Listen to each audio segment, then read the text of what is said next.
Hey y'all, Tamika Jameson here, and I am wanting to step into a space that's not often talked about, and that is being a single, not just a single mother, but just a mother in general while you are pursuing your goals. And so this is my advice for entrepreneur mothers mastering the art of work-life balance. Now, this is whether you're single or in a relationship or co-parenting, successfully co-parenting. Let's break it down, y'all. So, first and foremost, the concept of finding a balance, let's kind of erase that because not technically erase it, but let's identify what a balance means. It means figuring out a way to do the things that you want to do versus the things that you have to do. But now let's really kind of think about how to blend those things together. Realistically, how can you merge your business goals with motherhood, like the things that you're obligated to do, the things that you have to do.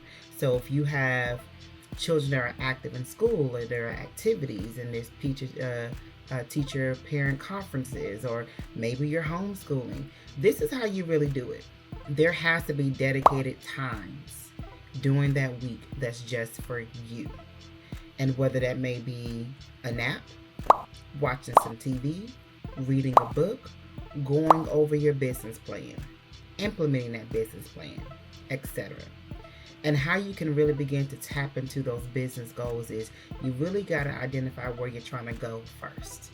It's almost trying to get in a car and you open up your MapQuest so that you can follow along and know where you're going versus just freestyling and hoping that you make the right turn. So making a plan first.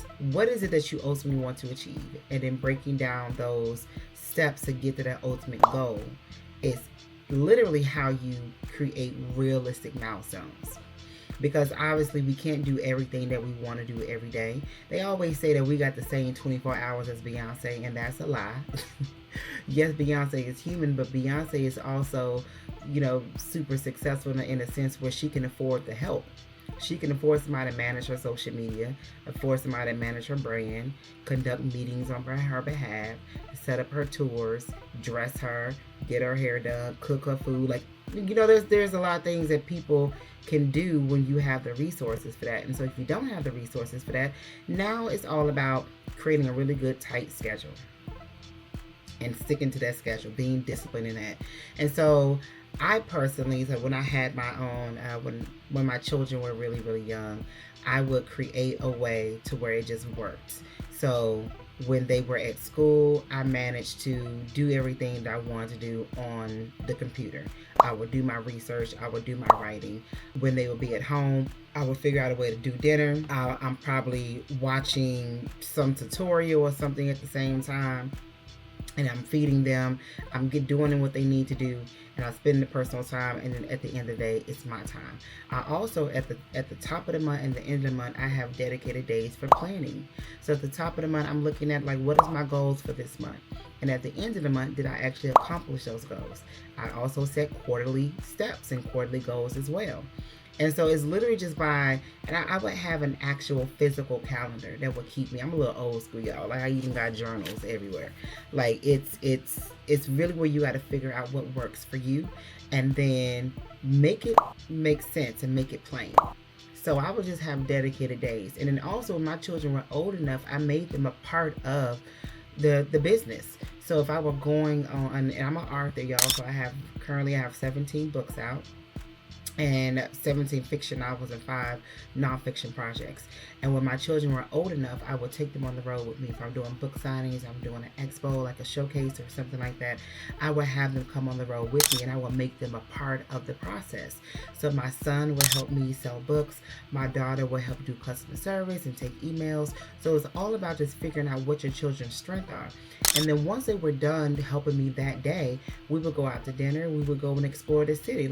I would make it also a vacation. So you just have to figure out what that balance is. You also have to really kind of block off certain time and be very intentional with your scheduling. So Monday is dedicated to a specific topic or specific brand. Tuesday is dedicated to maybe you're going for a walk on this day. Tuesdays and Thursdays is exercising. Friday you may have meditation. Saturday you wake up in the morning to write or to do your research or to work on your social media plan. Really kind of figure out what those specific days can be dedicated to, and I promise you, you're going to get a lot further along than just trying to freestyle it every day. Being a mother is you don't get to clock in and clock out, and often we carry majority of the weight. Like, fathers can come in and they can just be like, they can play with them, or they can just show up because they have that presence, and they don't really have to put as much effort in the nurturing and the overseeing as we do. We're way more hands-on sometimes with parenting than the fathers can be, and it can be tiresome. So, but do not get defeated, do not get discouraged.